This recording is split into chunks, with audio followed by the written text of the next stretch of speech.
안녕하세요 여러분, 미국 주식으로 우리나라 부자되게 미주어릅니다. 오늘의 미국 증시, 현재 미국 증시의 상황과 앞으로의 나스닥의 미래, 앞으로의 호재 뉴스는 어떤 것들이 있는지 관련해서 이야기를 해보도록 하겠습니다. 특히나 이제 증시가 하락할 때에는 호재 뉴스들은 사라지고 안 좋은 뉴스들만 나오게 됩니다. 하지만 장기 투자를 하는 과정에서 이 앞으로의 호재에 대해서 생각을 해볼 필요가 있으며, 제가 텔레그램 비공개 채널을 통해서 앞으로의 호재 관련된 뉴스들은 계속적으로 올려드릴 예정입니다. 일단 오늘 글로 적어보았는데, 이 멤버십 텔레그램 비공개 채널을 통해서 올려드린 1, 2, 3, 4, 5번 한번 얘기를 해보도록 하겠습니다.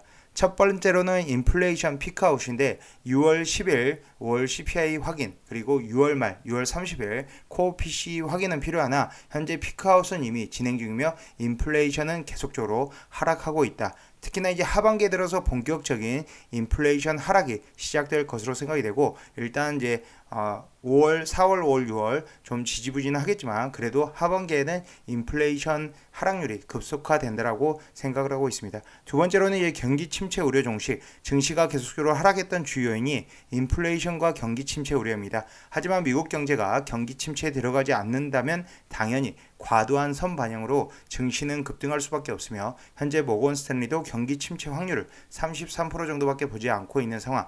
여전히 경기 침체 확률은 온다라고는 하지만 그래도 낮은 확률로 올 가능성이 있다. 저는 오히려 경기 침체가 안 올 가능성도 굉장히 높아 보인다라고 생각이 되고요. 이 하반기쯤이면 확실히 알 수 있지 않을까라고 생각이 됩니다.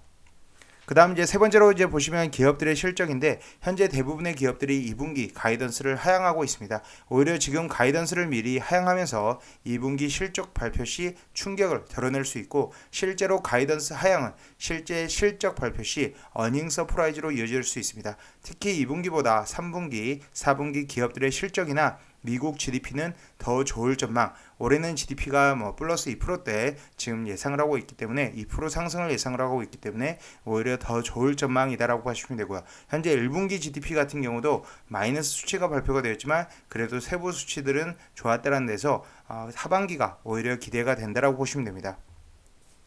그 다음 네 번째로는 이제 기업들의 밸류에이션인데, 올해 초부터 시작된 조정으로 현재 빅테크를 비롯한 대부분의 기업들 밸류에이션이 굉장히 낮아져 있는 상태입니다. 현재 S&P 500의 포워드 P만 보더라도 역사적으로 10년 평균치에 가까운 상황이며, 이런 상황에 미국 기업들이 실적을 잘 내주고 예를 들어 이제 구글이 이제 주식 분할 이후 다우존스에 편입이 된다든지 자사주 매입을 좀 더, 현금이 굉장히 많기 때문에 자사주 매입을 적극적으로 해준다라면, 이런 주주 친화 정책을 펼친다라면 주가는 오를 수밖에 없다라고 보시면 되고요. 다섯 번째로 보시면 연준의 정책 변경입니다.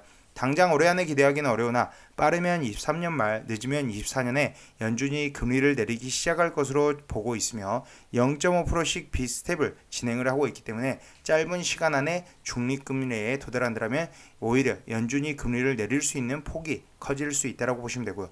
혹시나 증시가 침체에 빠지더라도 연준의 스탠스 변경으로 증시를 구해낼 수 있는 요인이기도 합니다. 오히려 지금 현재 금리를 저는 빠르게 올리는 게 0.5%씩 해서 빠르게 올리는 게 중요하다고 생각이 되고, 오히려 빠르게 올렸을 때 내릴 수 있는 폭이 지금 있다라는 점에서 증시에는 긍정적이다라고 생각이 됩니다.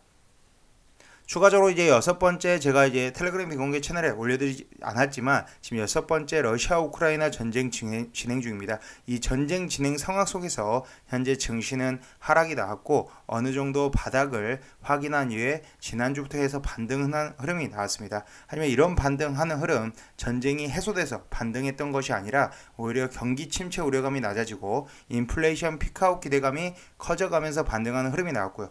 혹시라도 이번 달이다 다음 달 그리고 8월 연말쯤 해서 러시아 우크라이나 전쟁이 끝나간다라거나 휴전 소식들이 흘러나오면 증시를 폭등시킬 수 있는 요인이 된다라고 보시면 됩니다. 그렇기 때문에 아직 러시아 우크라이나 굉장히 현재 리스크가 있지만 오히려 해소가 되는 시점, 그리고 휴전이 들어가는 시점에서는 증시의 폭등 역할을 해줄 수 있다라고 보시면 될 것 같습니다.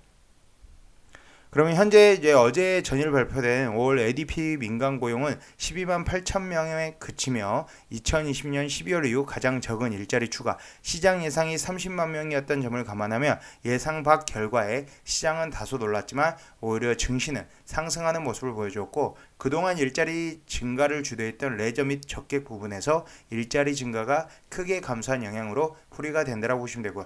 이런 영향들로 오히려 증시는 폭등을 하였다. 한 2%대 이상으로 상승하는 모습을 보여주었으며, 오늘 이제 고용보고서 발표가 있는데 고용보고서도 마찬가지로 현재 이전 42만 8천 명, 지금 컨센서스 32만 5천 명인데 이 컨센서스 레인지가 25만에서 37만, 좋지 못하게 발표될 경우에 연준이 긴축을 강하게 하지 못한다, 그리고 금리 인상을 강하게 하지 못할 것이다 라는 기대감에 의해서 증시가 급등하는 흐름이 다시 한번 나올 수 있다고 보시면 됩니다.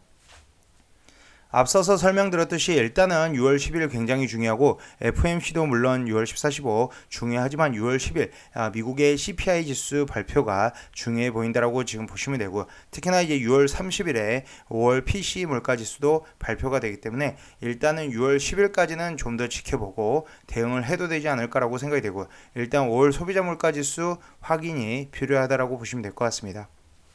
지금 현재 이제 텔레그램 비공개 채널을 통해서 제가 이렇게 5가지 정리를 해봤는데, 오히려 이런 점들이 저는 하반기의 증시를 끌어올릴 수 있는 요인이 된다. 특히나 이제 러시아 우크라이나 전쟁 해소나 휴전에 들어가면서 증시를 끌어올릴 가능성이 크다라고 생각한다라는 점 참고로 봐주시고, 이것은 어디까지나 1, 2, 3, 4, 5번에 대해서 정리를 드렸는데 어디까지나 저의 개인적인 생각인 점 참고로 봐주시면 되고요. 지금 현재 뭐 테슬라 관련해서도 얘기가 있는데 지금 현재 인원을 10% 정도는 감축해야 된다, 이런 이야기가 있긴 하지만 그래도 여전히 테슬라는 매력적인 가격대이다. 혹시라도 테슬라가 600불에 다시 진입하게 된다면 적극적으로 매수해야 되는 시점이다라고 봐주시면 될 것 같습니다.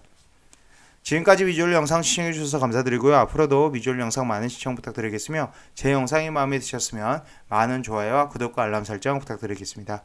감사합니다. 비주얼이었습니다.